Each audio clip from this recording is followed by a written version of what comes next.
Welcome to university academy channel. आज का हमारा टॉपिक है फाइल हैंडलिंग। इससे पहले जो लेक्चर मैंने लिए हैं उसमें मैं आपको पढ़ा चुका हूँ स्ट्रक्चर तक। आज का हमारा टॉपिक है फाइल हैंडलिंग। देखिए फाइल हैंडलिंग में हम प्रोग्राम कैसे बनाते हैं। जैसे प्रोग्राम है write a program to read content of file and display the content, counting of words, counting of lower case, counting of upper case and counting of digit. Basically इस program का मतलब क्या है कि मान लीजिए कोई फाइल आपने सेव कर रखी है। आप बहुत सारे प्रोग्राम बनाते हैं तो सी लैंग्वेज में आप सोर्स फाइल सेव करते हैं .c एक्सटेंशन से। मान लीजिए आपने कोई फाइल पहले से सेव कर रखी है @.c, ठीक है। अब आप जो प्रोग्राम बना रहे हैं वो अपनी फाइल में बना रहे हैं। मान लीजिए आपने कोई प्रोग्राम बनाना है तो आप सबसे पहले सोर्स फाइल क्रिएट करते हैं। तो ये जो आप प्रोग्राम बना रहे हैं ये प्रोग्राम आप बना रहे हैं source.c में। हम source.c में प्रोग्राम बना रहे हैं। और प्रोग्राम क्या है? प्रोग्राम ये है कि रन टाइम पर अगर हम कोई भी फाइल यहाँ पर इनपुट करते हैं, जैसे मैंने फाइल इनपुट करी यहाँ पर add.c, तो add.c फाइल अगर पहले से कोई फाइल एग्जिस्ट कर रही है add.c नाम की, तो add.c फाइल के अंदर जो भी कंटेंट लिखा है, मान लीजिए add.c फाइल के अंदर हेलो को प्रिंट करने का प्रोग्राम लिखा था, ठीक। तो आप जैसी रन टाइम पर जब आप प्रोग्राम रन करेंगे तो add.c लिख के जैसी एंटर की प्रेस करेंगे तो add.c के अंदर जो भी कंटेंट लिखा होगा वो कंटेंट आपकी आउटपुट स्क्रीन पर डिस्प्ले हो जाएगा। यानी क्या प्रोग्राम क्या है? प्रोग्राम ये है कि add.c फाइल जो है उस फाइल के अंदर जो भी कंटेंट लिखा है वो आपकी आउटपुट स्क्रीन पर डिस्प्ले हो जाए। साथ में ये जो प्रोग्राम डिस्प्ले होगा इसके अंदर लोअर केस कैरेक्टर कितने हैं, अपर केस कैरेक्टर्स कितने हैं, नंबर ऑफ लाइंस कितनी है, ये लिखा है ना कि counting of words, counting of lower case, counting of upper case, counting of digits, ठीक है। वो सारी काउंटिंग भी डिस्प्ले होनी चाहिए, ठीक। तो प्रोग्राम बेसिकली क्या है कि हम प्रोग्राम खोल रहे हैं अपनी फाइल में, ठीक। source.c हो सकती है या फिर उस सोर्स फाइल का नाम है read.c। हमारी जो फाइल है वो क्या है read.c। लेकिन जब हम इस प्रोग्राम को रन करेंगे, read.c प्रोग्राम को रन करेंगे, तो आउटपुट स्क्रीन पर लिखा आएगा एंटर फाइल नेम, ठीक। और उसके बाद आप फाइल एंटर करेंगे। मान लीजिए आपने फाइल एंटर करी add.c, तो add.c फाइल अगर पहले से एग्जिस्ट कर रही है तो add.c फाइल के अंदर जो भी कंटेंट होगा वो आपकी आउटपुट स्क्रीन पर डिस्प्ले हो जाना चाहिए, ठीक है। कंटेंट डिस्प्ले होने के साथ साथ number of lower case, number of upper case characters कितने हैं वो भी साथ में डिस्प्ले होने चाहिए, नंबर ऑफ वर्ड्स कितने हैं। तो आइए देखते हैं फाइल हैंडलिंग के प्रोग्राम को हम कैसे करते हैं। स्टार्ट करते हैं यहाँ से। ये देखिए ये हमने वर्ड में लिया, फंक्शन स्टार्ट करा। सबसे पहले मैंने यहाँ पर डिक्लेयर करा एक फाइल टाइप का पॉइंटर, ठीक है। ये फाइल टाइप का पॉइंटर क्या होता है? आज से पहले हमने पढ़ा है इंटीजर टाइप का पॉइंटर, कैरेक्टर टाइप का पॉइंटर, ठीक है। और भी कई तरह के पॉइंटर पढ़े हमने, स्ट्रक्चर टाइप का पॉइंटर। लेकिन ये फाइल टाइप का पॉइंटर क्या होता है? फाइल एस्ट्रिक पी, ठीक है। ये क्या है? File asterisk P. तो फाइल एस्ट्रिक पी हमने फाइल टाइप का पॉइंटर डिक्लेयर करा। ये जो फाइल है इस तरह का डेटा टाइप तो हमने कोई पढ़ा ही नहीं आज तक। एक्चुअल में क्या होता है, ये जो फाइल लिखा हुआ है मैंने FILE, फाइल कीवर्ड, ये प्री डिफाइन एक स्ट्रक्चर होता है। देखिए यहाँ पर stdio.h के अंदर एक फाइल नाम का स्ट्रक्चर पहले से होता है। typedef struct फाइल लिख रखा है पहले से, ये प्री डिफाइन है सी की लाइब्रेरीज में, ठीक है। तो देखिए यहाँ पर मैं typedef यूज़ कर रहा हूँ। typedef के बाद मैंने लिखा struct के बाद फाइल लिखा और फिर आगे फाइल। यानी कि जो प्रोग्राम में आप केवल ये फाइल पास कर रहे हो FILE, उस फाइल का एक्चुअल में मतलब है struct फाइल, लेकिन पहले से ही लाइब्रेरी में डिफाइन कर रखा है कि typedef struct फाइल और फाइल कि जो फाइल नाम का स्ट्रक्चर है उसको आप केवल फाइल से रिप्रेजेंट करेंगे। ये तो मैं आपको पहले ही पढ़ा चुका हूँ कि typedef की मदद से हम क्या कर सकते हैं, जो हमारा एग्जिस्टिंग डेटा टाइप है struct फाइल, हम चाहे तो उसको नया नाम दे सकते हैं। और यहाँ पर हमने नया नाम दिया है फाइल। तो बेसिकली हमने फाइल टाइप का एक पॉइंटर डिक्लेयर करा। इस फाइल टाइप के पॉइंटर को डिक्लेयर करने की जरूरत क्या पड़ी हमें, जरा देखिए। जरा मैं आपसे एक चीज़ पूछता हूँ कि आप जो प्रोग्राम बना रहे हैं वो किस में बना रहे हैं?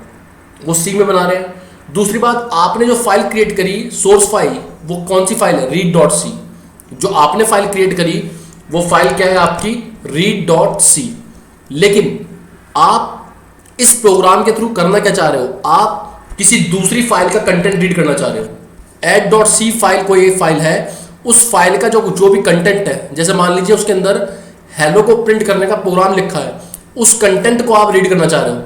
यानी कि प्रोग्राम तो आप बना रहे हो read.c में और आप एक्सेस करना चाह रहे हो add.c। ऐसा कैसे पॉसिबल है? ऐसा केवल तभी पॉसिबल हो सकता है जब जो add.c नाम की फाइल है, भाई ये फाइल है, तो इस फाइल का, इस पूरी फाइल का भी तो स्टार्टिंग एड्रेस या रेफरेंस कुछ होगा। मान लीजिए मैंने कहा ये 1200 इस फाइल का रेफरेंस है, रेफरेंस कह सकते हैं या स्टार्टिंग एड्रेस, ठीक। तो किसी तरह से इस फाइल का जो रेफरेंस है या एड्रेस है वो मैं read.c फाइल में यूज कर सकूं, उसके लिए हमने डिक्लेयर करा एक फाइल टाइप का पॉइंटर। भाई ये तो आपको अच्छे से पता है ना कि अगर कोई इंटीजर टाइप की लोकेशन है तो उसका एड्रेस इंटीजर टाइप के पॉइंटर में स्टोर हो सकता है। अगर कोई कैरेक्टर टाइप की लोकेशन है तो उसका एड्रेस कैरेक्टर टाइप के पॉइंटर में स्टोर हो सकता है।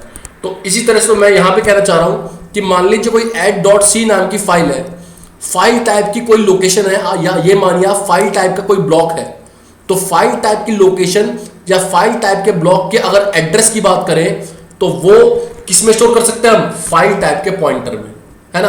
भाई सीधा सा रूल है, इंटीजर टाइप का वेरिएबल स्टोर होगा इंटीजर टाइप के पॉइंटर में, लेकिन फाइल टाइप की लोकेशन का एड्रेस किस में स्टोर होगा? फाइल टाइप के पॉइंटर में। और फाइल क्या है? फाइल पहले से ही एक प्री डिफाइंड स्ट्रक्चर है, ठीक है।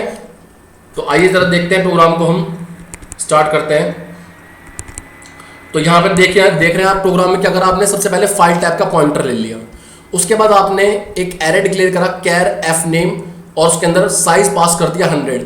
यहाँ पर एफ नेम नाम का जो एरे है वो 1D एरे है, सही है, ये 1D एरे है। ये 1D एरे एफ नेम आपने क्यों दिया? भाई एक बात बताइए, रन टाइम पर जो आप ये फाइल इनपुट कर रहे हैं add.c, रन टाइम पर ये जो फाइल इनपुट कर रहे हैं, ये करेंगे फाइल आपने add.c और ये नल कैरेक्टर, तो ये फाइल क्या है? बेसिकली ये जो add.c आप पास कर रहे हो ये स्ट्रिंग ही तो है, और स्ट्रिंग को इनपुट कराने के लिए तो आपको कैरेक्टर 1D एरे की रिक्वायरमेंट पड़ेगी। तो add.c इनपुट कराने के लिए यहां हमने कैर एफ नेम पास कर दिया, एक 1D कैरेक्टर एरे, ठीक है, कि रन टाइम पर मैं एफ नेम यहां पर लिखूं गेट्स एफ नेम। जैसे कि आपने मेरे स्ट्रिंग के लेक्चर पढ़ रखे हैं और आपको मैंने वहां बता रखा है कि स्ट्रिंग इनपुट कराने के लिए फंक्शन हम यूज करते हैं गेट्स। तो मैं गेट्स लिखूं और गेट्स के अंदर मैं 1D कैरेक्टर एरे पास कर दूं एफ नेम, ठीक है। तो उसकी मदद से मैं रन टाइम पर कोई भी फाइल इनपुट करा सकता हूं, चाहे add.c करानी है चाहे fact.c करानी है, कोई भी फाइल मैं इनपुट करा सकता हूं। इसके अलावा एक वेरिएबल लिया ch, ये ch वेरिएबल क्यों लिया इसके बारे में अभी थोड़ी देर में पता चल जाएगा। हाँ, आपको इसमें लोअर केस अपर केस कितने डिजिट्स हैं और add.c फाइल में कितने वर्ड्स हैं इनको काउंट भी करना है। अगर ये फाइल रीड हो जाती है तो उसके अंदर कितने लोअर केस हैं, कितने अपर केस हैं, कितने डिजिट हैं और कितने वर्ड्स हैं, इनको भी काउंट करना है। तो उसके लिए हमने ये वेरिएबल डिक्लेयर कर रखे हैं w lower case upper case और डिजिट, जिसमें मैं इनकी काउंटिंग रिसीव कर लूँगा। अब सबसे पहला काम क्या, हमें रन टाइम पर फाइल इनपुट करानी है। तो मैंने क्या लिखा है यहाँ पर, printf एंटर फाइल नेम, उसके बाद मैंने फंक्शन यूज करा गेट्स, ठीक। गेट्स के अंदर मैंने 1D कैरेक्टर एरे पास कर दिया एफ नेम। तो इसकी मदद से क्या हुआ, रन टाइम पर लिखा आएगा एंटर फाइल नेम। और आपको अच्छे से पता है कि अगर आप गेट्स के अंदर 1D character array F name pass करेंगे तो कोई भी स्ट्रिंग हम रन टाइम पर इनपुट करा सकते हैं। अगर आपको ये समझ में नहीं आ रहा हो तो आप इसके लिए मेरे यूट्यूब पर पहले से पढ़े हैं इस चैनल पर स्ट्रिंग के लेक्चर्स, उनको पढ़ लीजिए। उसमें साफ साफ मैंने बता रखा है कि किस तरह से हम स्ट्रिंग को इनपुट कराते हैं, किस तरह से स्ट्रिंग को प्रिंट कराते हैं, और भी कई सारे स्ट्रिंग हैंडलिंग के फंक्शंस मैं पहले डिस्कस कर चुका हूँ, ठीक। तो इसमें कोई किसी को प्रॉब्लम नहीं होनी चाहिए कि गेट्स एफ नेम का मतलब क्या है, ठीक। तो ये add.c फाइल आपकी इनपुट हो गई। अब जो मेन बात है वो ये बात है कि मान लीजिए ये जो फाइल है add.c, देख रहे हैं आप, ये फाइल है add.c जिसमें मैं ये सर्कल घुमा रहा हूँ, ठीक। अब इस add.c फाइल हमारा जो मेन एम है वो ये है कि इस add.c फाइल की जो एक्सेसिबिलिटी है वो read.c में कैसे पहुंचाई जाए। मतलब किस तरह से हम read.c फाइल में इस add.c फाइल को एक्सेस करें या add.c फाइल का कंटेंट रीड करें। तो उसके लिए हमें किसी भी तरीके से इस add.c फाइल का जो भी स्टार्टिंग रेफरेंस है, ठीक है, सपोज करो ये 1200 मैंने दे रखा है ना, सपोज करो ये एड्रेस मान लो इस फाइल का या रेफरेंस मान लो, किसी भी तरह से मुझे इस फाइल का रेफरेंस या एड्रेस इस read.c फाइल में पहुंचाना है, तभी मैं add.c फाइल एक्सेस कर पाऊंगा। उसके लिए फाइल हैंडलिंग में stdio.h हेडर फाइल, उसके लिए कोई अलग से हेडर फाइल इंक्लूड करने की जरूरत नहीं। stdio.h के अंदर कुछ प्री डिफाइंड फंक्शंस होते हैं। जैसे एक फंक्शन है fopen, यहां पर मैंने क्या लिखा fopen, और fopen के अंदर मैंने पहला पैरामीटर पास करा fname। fname क्या है, वो 1D कैरेक्टर एरे है fname, है ना, जो आपने अभी ऊपर डिक्लेयर करा। और ये fname किस लिए है, ये fname इसलिए है कि आप रन टाइम पर जो भी फाइल इनपुट कर रहे हो that will be represented by this fname। जैसे आपने रन टाइम पर इनपुट कराई add.c या कोई और फाइल आप इनपुट कराते let's say fact.c, so that will be represented by this fname। Clear है। दूसरा जो पैरामीटर fopen में मैंने पास करा है वो है मोड। मोड का मतलब क्या कि आप किस मोड में फाइल को ओपन करना चाह रहे हो। अगर मैंने यहां पर मोड में R लिखा है तो R का मतलब आप add.c फाइल को रीड मोड में ओपन करना चाह रहे हो, यानी कि add.c फाइल के अंदर जो भी कंटेंट पहले से लिखा है, मान लीजिए add.c फाइल के अंदर हेलो प्रिंट करने का प्रोग्राम लिखा था, ठीक है, तो आप उस प्रोग्राम को केवल रीड करना चाह रहे हो, तो इसलिए आपने ये फाइल ओपन करी रीड मोड में। अच्छा, इस फंक्शन की बड़ी स्पेशलिटी है, देखिए जरा, ये fopen क्या करता है। fopen फंक्शन अगर इस fname को सक्सेसफुली ओपन कर पाया, क्या कर पाया, सक्सेसफुली ओपन, और ये fname जो है उसमें क्या पड़ी है, कौन सी फाइल है, उसमें फाइल है add.c। भाई रन टाइम पर आपने क्या इनपुट कराई फाइल add.c, तो add.c को अगर fopen सक्सेसफुली ओपन कर पाया किस मोड में, रीड मोड में, यानी कि केवल इस फाइल के कंटेंट fopen रीड करना चाह रहा है, प्रोग्रामर रीड करना चाह रहा है, तो fopen क्या करेगा, add.c फाइल का अगर सक्सेसफुली ओपन कर पाया तो इसका जो भी रेफरेंस है, add.c फाइल का जो भी स्टार्टिंग रेफरेंस है उसको रिटर्न कर देगा। ठीक है, यानी क्या कि मान लीजिए add.c फाइल है, अगर fopen इसे सक्सेसफुली ओपन कर पाता तो इसका स्टार्टिंग एड्रेस मान लो ये 1200 होता था, ये 1200 एड्रेस को रिटर्न कर देता अगर fopen इस फाइल को सक्सेसफुली ओपन कर पाता। और अगर fopen इसको ओपन नहीं कर पाएगा, add.c फाइल को अगर ओपन नहीं कर पाएगा, तो उस केस में fopen रिटर्न करेगा नल पॉइंटर। जिसको नल पॉइंटर के बारे में नहीं पता हो वो मेरे प्रीवियस लेक्चर पढ़ ले, वहां मैंने नल पॉइंटर के बारे में बता रखा है। ठीक है, तो सक्सेसफुली ओपन कर पाया तो रिटर्न करेगा फाइल का स्टार्टिंग एड्रेस 1200, और अगर ओपन नहीं कर पाया तो रिटर्न करेगा नल पॉइंटर। ठीक भाई, अब आप कहेंगे कि कब ऐसा केस होगा कि जब इस add.c फाइल को fopen रिटर्न नहीं कर पाएगा। मुझे सिर्फ आप एक चीज सोच के बताइए जरा, ये फाइल fname आप ओपन कर रहे हो रीड मोड में, किस मोड में, रीड मोड में। एक बात बताइए जरा, add.c नाम की फाइल आपने इनपुट कराई है रन टाइम पर, ये फाइल दिया add.c, अगर ये पहले से एग्जिस्ट कर रही है, यानी कि add.c नाम की फाइल पहले से एग्जिस्ट कर रही है, तभी तो वो फाइल रीड होगी। भाई add.c फाइल की जो फाइल है, इस नाम की कोई अगर फाइल ही नहीं है, प्रोग्रामर ने read.c में जो प्रोग्राम बना रहा है, प्रोग्राम सही है, वो प्रोग्राम तो बना रहा है, लेकिन रन टाइम पर जो उसने फाइल इनपुट कराई है add.c, ये मान लीजिए पहले से एग्जिस्ट कर ही नहीं रही, प्रोग्रामर ने इस नाम की फाइल कोई भी सिस्टम में नहीं बना रखी, तो जब कोई फाइल ही नहीं होगी तो फिर वो रीड कहां से होगी। तो उस केस में fopen इस add.c फाइल को ओपन कर ही नहीं पाएगा, तो उस केस में fopen रिटर्न करेगा नल पॉइंटर। क्या रिटर्न करेगा, नल पॉइंटर। और अगर सक्सेसफुली ओपन कर पाया तो फिर add.c का क्या रिटर्न करेगा, स्टार्टिंग रेफरेंस या स्टार्टिंग एड्रेस। जैसे कि मैंने आपको क्या बताया था, यहाँ पर स्टार्टिंग एड्रेस क्या है, यहाँ पर स्टार्टिंग एड्रेस 1200 है, तो 1200 को रिटर्न कर देगा। अच्छा, एक बात बताइए जरा, जब ये fopen 1200 एड्रेस को रिटर्न करेगा तो 1200 जो एड्रेस है वो किसका है, वो एक फाइल का है। वो किस फाइल का है, add.c फाइल का। अब एक बात बताइए, जब इंटीजर टाइप की लोकेशन का एड्रेस इंटीजर टाइप के पॉइंटर में स्टोर करते हो आप, इंट p का एड्रेस इंट एस्ट्रिक c में हो सकता है, लेकिन इंट p का एड्रेस कैर एस्ट्रिक c में नहीं हो सकता। तो इसी तरह से जब ये फाइल है तो इसका एड्रेस किस में स्टोर होगा, इसका एड्रेस फाइल टाइप के पॉइंटर में तो स्टोर होगा। तो एफ ओपन जब h.c का स्टार्टिंग रेफरेंस यानी कि 1200 रिटर्न करेगा तो लेफ्ट साइड में जो मैंने p वेरिएबल ले रखा है वो किस टाइप का है, वो फाइल टाइप का ही तो है। जो अभी आपने डिक्लेरेशन करी है p की वो क्या है, फाइल एस्ट्रिक p। तो एफ ओपन ने h.c का स्टार्टिंग एड्रेस पास कर दिया 1200 और वो 1200 किस में आ गया, p में। ठीक, अच्छा यहां पर हमने एक केस और भी डिस्कस कर रखा है कि अगर p के अंदर नल रिसीव हुआ, ठीक, तो इसका मतलब फाइल पहले से एग्जिस्ट नहीं कर रही थी। ठीक, तो एफ ओपन अगर आप रीड मोड के केस में यूज करते हो और फाइल अगर पहले से एग्जिस्ट नहीं कर रही तो p के अंदर क्या आएगा, नल आएगा।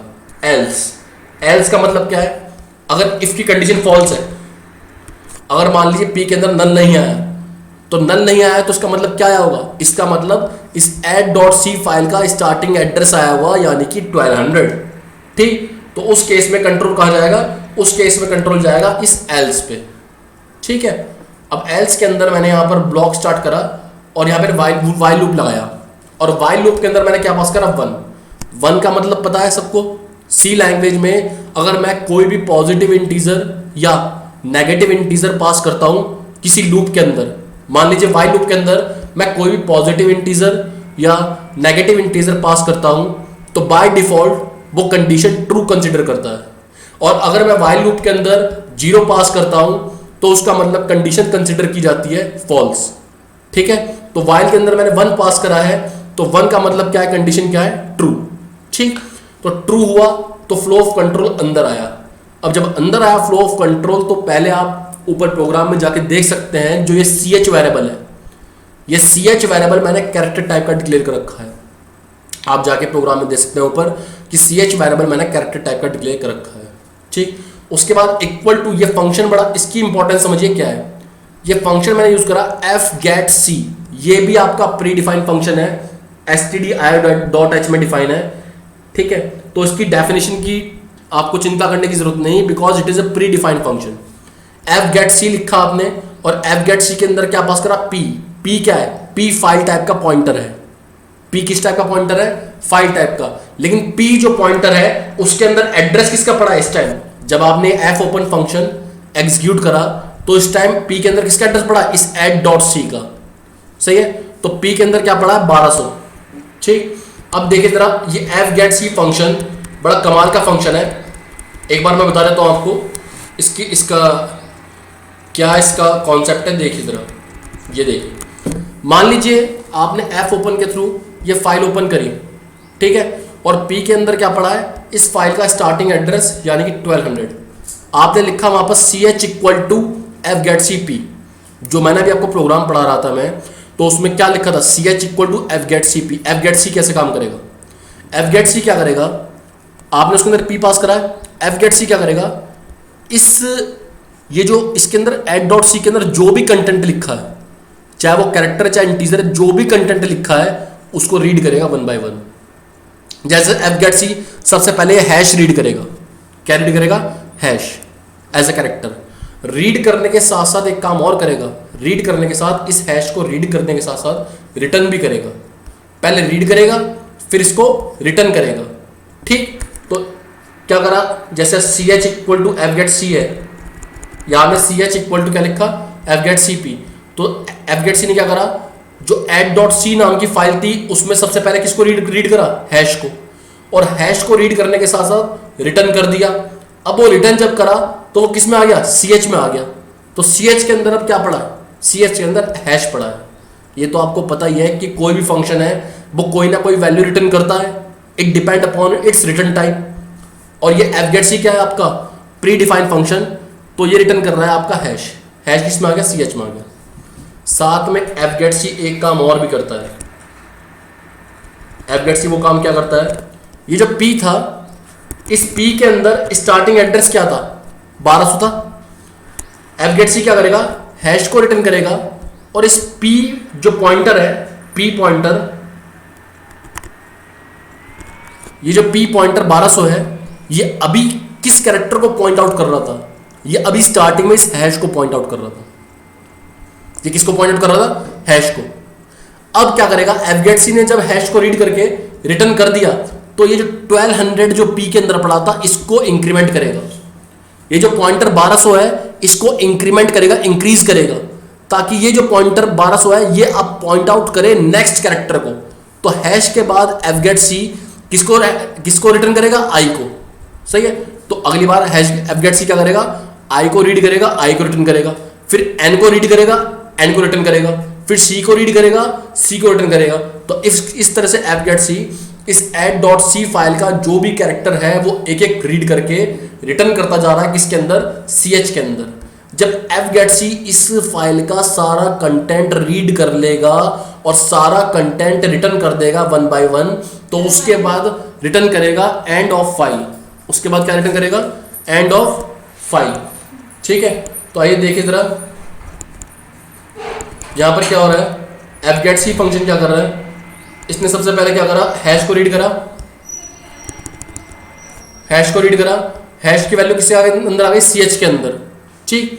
अब आइए जरा, मैंने यहां पर एक कंडीशन लगा रखी है। क्या? देखिए जरा, if ch double equal to -1 और यहां लगा रखा है ब्रेक। असल में क्या है जो मैंने अभी आपको बताया कि fgetc सारे कैरेक्टर जब रीड कर लेगा और रिटर्न कर देगा तो उसके बाद fgetc फंक्शन रिटर्न करता है end of file. Capital letter में हम लिखते हैं EOF। सही है। तो आप अपने प्रोग्राम में चाहे EOF यूज करें और चाहे यूज करें ये -1, बोथ आर सेम थिंग। असल में एक तरह का मैक्रो है EOF जो पहले से डिफाइन है। सही है। इसके बारे में आपको बाद में बताऊंगा, लेकिन अभी आप केवल ये समझिए कि चाहे आप EOF लिखें, एंड ऑफ फाइल लिखें, चाहे -1, बोथ आर सेम थिंग। तो यहां पर मैंने कंडीशन लगा रखी है, this is a terminating condition. अगर ये कंडीशन ना हो तो ये वाला लूप जो वाइल लूप है ये टर्मिनेट ही नहीं होगा। ठीक। तो ch की वैल्यू अगर -1 के इक्वल हुई तो मैंने क्या कर रखा है? ब्रेक। ब्रेक का मतलब कंट्रोल लूप के बाहर निकल जाए। किसके लूप के बाहर? वाइल के बाहर। लेकिन ch के अंदर अभी -1 नहीं है, यानी कि ch के अंदर अभी एंड ऑफ फाइल वाली कंडीशन नहीं आई। क्यों? क्योंकि ch के अंदर तो अभी हैश पड़ा है ना। fgetc ने अभी कौन सा कैरेक्टर रीड करा है? पहला कैरेक्टर हैश। तो एंड ऑफ फाइल कब होगी? एंड ऑफ फाइल ch के अंदर तब आएगा जब fgetc फंक्शन जो है वो ये सारा कैरेक्टर रीड करके सारा रिटर्न कर देगा, तब ch के अंदर एंड ऑफ फाइल आएगा। अनटिल एंड अनलेस तब तक एंड ऑफ फाइल नहीं आएगा। ठीक है। तो अब आइए जरा नीचे, यहां पर मैंने क्या लिखा? If ch double equal to space logical और ch double equal to enter new line. भाई अगर कोई स्पेस है या नई लाइन है तो किसकी काउंटिंग बढ़ जाए? w की काउंटिंग बढ़ जाए। तभी तो आपको वर्ड भी काउंट करने हैं ना। आपने जो फाइल वहां पर उस add.c फाइल के अंदर जो हेलो प्रिंट करने का प्रोग्राम लिखा हुआ है, सही है, उसमें कितने नंबर ऑफ वर्ड्स हैं आपको वो भी तो काउंट करने हैं। तो नंबर ऑफ वर्ड्स कैसे काउंट होंगे? कि ch के अंदर अगर स्पेस है, मतलब ch के अंदर अगर fgetc फंक्शन, ये वाला जो fgetc है, अगर ये रिटर्न करता है स्पेस, क्या रिटर्न करता है? स्पेस, तो w की वैल्यू इंक्रीज हो जाए। या फिर इस ch के अंदर क्या है? एंटर न्यू लाइन, तो w की वैल्यू इंक्रीज हो जाए। ठीक। इसी तरह से अगर आपको लोअर केस काउंट करने हैं तो ch की वैल्यू अगर स्मॉल a से लेकर स्मॉल z तक के बीच की है, स्मॉल a से लेकर स्मॉल z तक, तो जो लोअर केस है इसकी काउंटिंग इंक्रीज हो जाए। क्लियर है? तो और इस तरह से ch की वैल्यू अगर आपकी अपर केस में आपको काउंट करनी है तो अगर वो कैपिटल A से लेकर कैपिटल Z तक के बीच की वैल्यू है, ये मैंने कंडीशन लगा रखी है यहाँ पर, तो अपर केस की काउंटिंग इंक्रीज हो जाए। और अगर आपको डिजिट काउंट करनी है तो अगर ch की वैल्यू 1 से लेकर, ये यहाँ पर थोड़ा सा यहाँ थोड़ा गलत हो गया, यहाँ 1 की जगह आप अपने प्रोग्राम में 0 लिखना, बिकॉज 0 इज ऑल्सो डिजिट। अगर ch की वैल्यू 0 की आस्का वैल्यू से लेकर 9 की आस्का वैल्यू तक के बीच की है तो किसकी काउंटिंग इंक्रीज हो जाए? डिजिट की। ठीक है। इस तरह से क्या है, जब तक ये वाइल लूप पूरा एग्जीक्यूट होगा, ये वाइल का जो लूप है 1, ये पूरा एग्जीक्यूट होगा, आप क्या करेंगे? w के अंदर नंबर ऑफ वर्ड्स काउंट कर लेंगे, लोअर केस के अंदर number of lower case character count कर लेंगे, अपर केस के अंदर number of upper case count कर लेंगे और डिजिट के अंदर नंबर ऑफ डिजिट काउंट कर लेंगे। सही है। फिलहाल की बात तो यह है कि अभी ch के अंदर इन सारे कैरेक्टर में से कोई भी कैरेक्टर नहीं था, ch के अंदर केवल क्या था? हैश। क्या था? हैश। ठीक, सी एच की वैल्यू है अभी एंड ऑफ फाइल के बराबर नहीं थी। देखिए जरा, सी एच की वैल्यू अभी किसके बराबर नहीं थी, एंड ऑफ फाइल के बराबर नहीं थी, तो ब्रेक एग्जीक्यूट ये नहीं होगा ना, ये वाली कंडीशन भी कोई सेटिस्फाई नहीं हुई, लोअर केस और अपर केस वाली, because hash is a special character, hash is a special character. तो यहां पर देखिए मैंने क्या कर रखा है, यहां पर मैंने प्रिंट कर रखा है printf percentile C comma C H. C H के अंदर क्या वैल्यू पड़ी है, सी एच के अंदर अभी हैश वैल्यू पड़ी है। तो आपके जो आउटपुट स्क्रीन है, रीड डॉट सी की जो आउटपुट स्क्रीन है उस पर हैश प्रिंट हो जाएगा। क्या प्रिंट हो जाएगा, हैश। उसके बाद ये जो आपने लिखा print F this lower case upper case, अभी इनमें से कुछ नहीं है तो ये कुछ भी प्रिंट नहीं होगा। ठीक है, तो एफ क्लोज पी कर दिया आपने। अब कंट्रोल जाएगा, देखिए ऊपर जाएगा, कंट्रोल वापस जाएगा इस वाइल लूप पे 1 पे। मैंने क्या बताया था आपसे कि एफ गेट सी जब पहला कैरेक्टर रीड करेगा, ये वाला पहला कैरेक्टर हैश रीड करेगा, उसको रिटर्न कर देगा। अगली बार एफ गेट सी ने अपना पॉइंटर जो 1200 है वो बढ़ा दिया, अगली बार वो किसको पॉइंट आउट कर रहा है, आई को, तो आई रिटर्न करेगा। सही है, फिर एन रिटर्न करेगा, फिर सी। इस तरह से ये एफ गेट सी फंक्शन जो है, ये जो एफ गेट सी फंक्शन है, ये एड डॉट सी फाइल का एक एक कैरेक्टर रीड करता जाएगा और उसको रिटर्न करता जाएगा, और वो आप रिसीव करते जाओगे सी एच के अंदर। साथ में ये जो आपने कंडीशंस लगा रखी हैं, मल्टीपल कंडीशंस लोअर केस की अपर केस की, इनकी वजह से आप काउंटिंग भी करते रहोगे। हाँ, जैसे सी एच के अंदर एफ गेट सी फंक्शन जब सारा कैरेक्टर सारा कंटेंट रीड कर लेगा इस फाइल का, एड डॉट सी फाइल का, जिसका एड्रेस पी में पड़ा है, तब सी एच के अंदर वैल्यू पास करेगा F get C end of file. End of file लिखो या -1 लिखो, बोथ आर सेम थिंग। उस केस में कंडीशन ट्रू होगी, फ्लो ऑफ कंट्रोल इफ के अंदर आएगा और ब्रेक एग्जीक्यूट होगा, और जैसे ही ब्रेक एग्जीक्यूट होगा फ्लो ऑफ कंट्रोल जाएगा वाइल लूप के बाहर, सारी काउंटिंग डिस्प्ले हो जाएगी, और सारा का सारा कंटेंट ये जो एड डॉट सी फाइल में लिखा है, एड डॉट सी फाइल में जो भी कंटेंट लिखा है ये पूरा कंटेंट आपके आउटपुट स्क्रीन पर डिस्प्ले हो जाएगा। ठीक है, अब देखिए एक चीज हमेशा याद रखिए, मैं इस प्रोग्राम में मैंने बता रखी है, जब भी आप फाइल हैंडलिंग के प्रोग्राम बनाएंगे, सही है, तो फाइल हैंडलिंग के प्रोग्राम बनाने के बाद उन्हें आप क्लोज करना मत भूलिए। ठीक, यहां पर आपने क्लोज नहीं करा तो दिक्कत हो जाएगी। ठीक है, यहां पर क्लोज करना बहुत जरूरी है। इसका फंक्शनैलिटी मैं बाद में बताऊंगा, एफ क्लोज की दूसरे प्रोग्राम में बताऊंगा। अभी के लिए पहले प्रोग्राम में इतना ही बहुत है। ठीक है, अभी के लिए थैंक यू। अब नेक्स्ट लेक्चर में फाइल हैंडलिंग के कुछ और प्रोग्राम डिस्कस करूंगा।